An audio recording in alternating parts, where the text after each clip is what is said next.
Après plusieurs années de formation à l'École nationale du cadastre et des sciences géographiques, de nombreux diplômés ont été intégrés au ministère de l'Habitat pour entamer leur carrière. Pourtant, 8 ans plus tard, certains attendent toujours la régularisation de leur situation administrative. Notre intervention aujourd'hui fait suite à un ras-le-bol. Nous avons eu des postes budgétaires en 2024, 300 postes au ministère de l'Habitat. Ceci dit, septembre 2024, nous avons été mis en solde. Numéro matricule solde pour certains et d'autres jusqu'à présent n'en ont pas. Nous avons respecté la hiérarchie. Nous sommes allés à la DCRH. La DCRH nous a envoyés au secrétariat général. Nous sommes allés au secrétariat général, d'où notre présence ici au cabinet du ministre. Depuis novembre 2024, la certains d'entre nous qui sont passés en solde, novembre et décembre.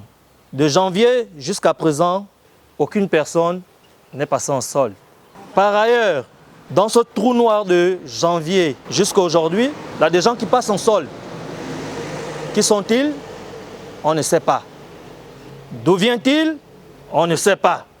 Nous nous sommes rendus vendredi dernier, vendredi 25, à notre ministère. Nous avons rencontré le SGA qui nous avait fait comprendre par rapport à nos réclamations qu'il devait avoir des listes affichées. Et ces réclamations sont celles-là. Novembre, il y a eu des listes. Nous avons regardé. Il y a des collègues qui étaient dans ces listes.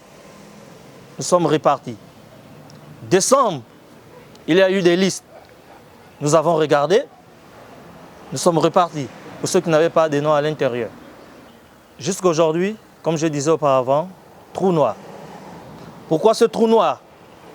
Que ce soit le cabinet du ministre, que ce soit la DCRH, que ce soit le secrétariat général, personne ne nous dit le pourquoi.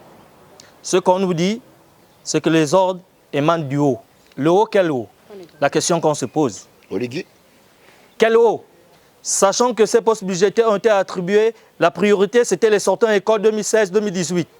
Et jusqu'à présent, ils mettent leurs parents, ils mettent leurs gens.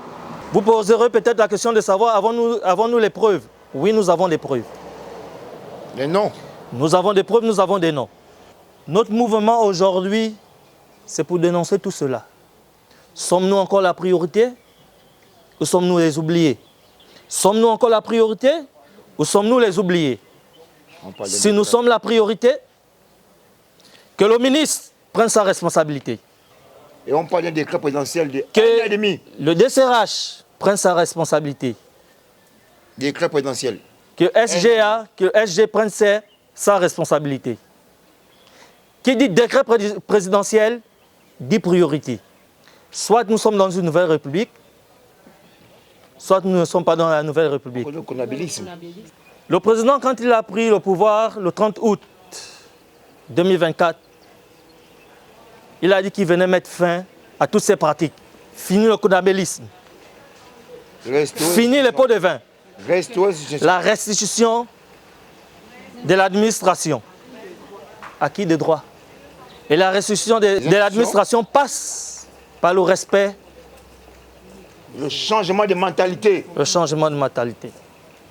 D'où notre présence ici, au cabinet du ministre. S'il n'y a pas de suite, nous resterons ici jusqu'à ce qu'il y aura des suites. On va dormir.